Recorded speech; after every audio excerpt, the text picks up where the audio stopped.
Hello friends, જય શ્રી કૃષ્ણ. મારું નામ છે હિરલ ડાંગર. સ્વાગત છે મારી યુટ્યુબ ચેનલ કુકિંગ વિથ હીરુમાં. શિયાળાની શરૂઆત તો થઈ ગઈ છે, તો શિયાળા માટે ખાસ આજે આપણે બનાવીશું ડ્રાયફ્રૂટ ખજૂર પાક. તો ચાલો આપણે બનાવીએ ડ્રાયફ્રૂટ ખજૂર પાક. એના માટે આજે નોર્મલ ખજૂર આવે છે એ લીધેલો છે. તમે કાળો ખજૂર પણ લઈ શકો છો. અને ખજૂરના આપણે જે ઉપરનો ભાગ હોય છે એ અલગ કાઢી લેશું, અને ખજૂરના આપણે જે અંદરના બી હોય છે એટલે કે ઠરિયા હોય છે એ આપણે બધા અલગથી કાઢી લેશું. અને ખજૂરને મેં ધોઈને લીધેલો છે.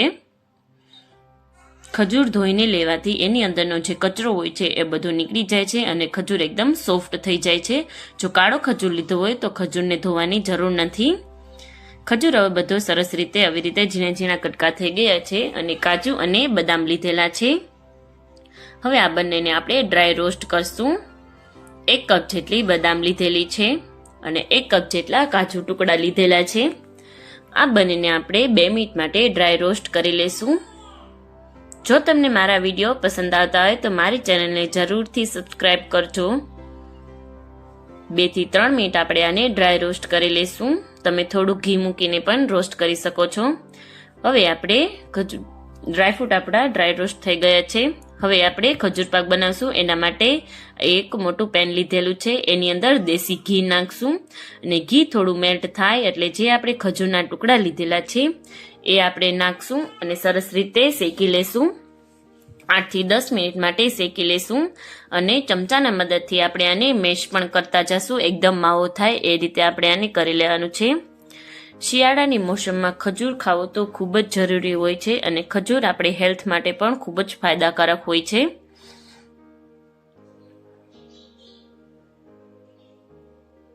સરસ રીતે આપણે આને મેશ કરી લીધો છે અને એકદમ માવા જેવું બની ગયું છે. જો કાળો ખજૂર હોય તો એકદમ જ મેશ થઈ જાય છે ને એકદમ માવા જેવું થઈ જાય છે.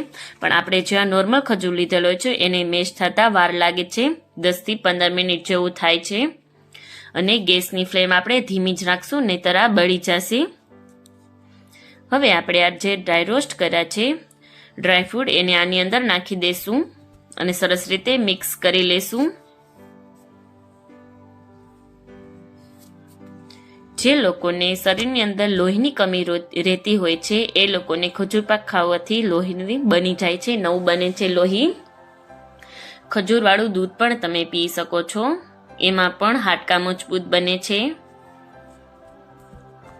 સરસ રીતે આપણે આને મિક્સ કરી લઈશું. અને હવે આપણે આને 1 મિનિટ માટે આવી રીતે ફેરવી લેશું અને પછી આને નીચે ઉતારી લેશું.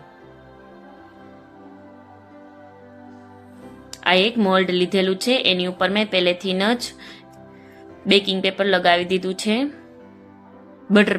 બેકિંગ પેપર નહીં, બટર પેપર લગાવી દીધું છે.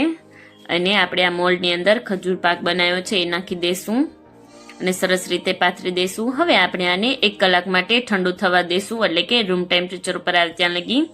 ખજૂર પાક આપણો એકદમ સરસ રીતે ઠંડો થઈ ગયો છે. હવે આને હું મોલ્ડમાંથી કાઢી લઈશ. આને તમે મોલ્ડ વગર એક થાળીમાં પણ પાથરી શકો છો. હવે આપણે આને એક સરખા પીસીસ કરી લેશું.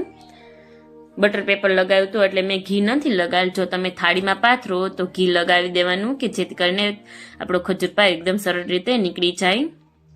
તમારે જેવડા નાના નાના પીસ પાડવા એવી રીતે તમે પીસ પાડી શકો છો. ઠંડીની સિઝનમાં ખજૂર પાક ખાવાની તો ખૂબ જ મજા આવે છે. આની અંદર જો તમારે માવો નાખવો હોય તો તમે માવો પણ નાખી શકો છો. તો તૈયાર છે આપણો ડ્રાયફ્રૂટ ખજૂર પાક. જો તમને મારી રેસીપી પસંદ આવતી હોય તો મારી ચેનલને લાઇક કરજો, શેર કરજો, સબસ્ક્રાઇબ કરજો અને બેલ આઇકન દબાવવાનું ના ભૂલતા કે જેથી કરીને નવા વિડીયો નોટિફિકેશન તમને મળતી રહે.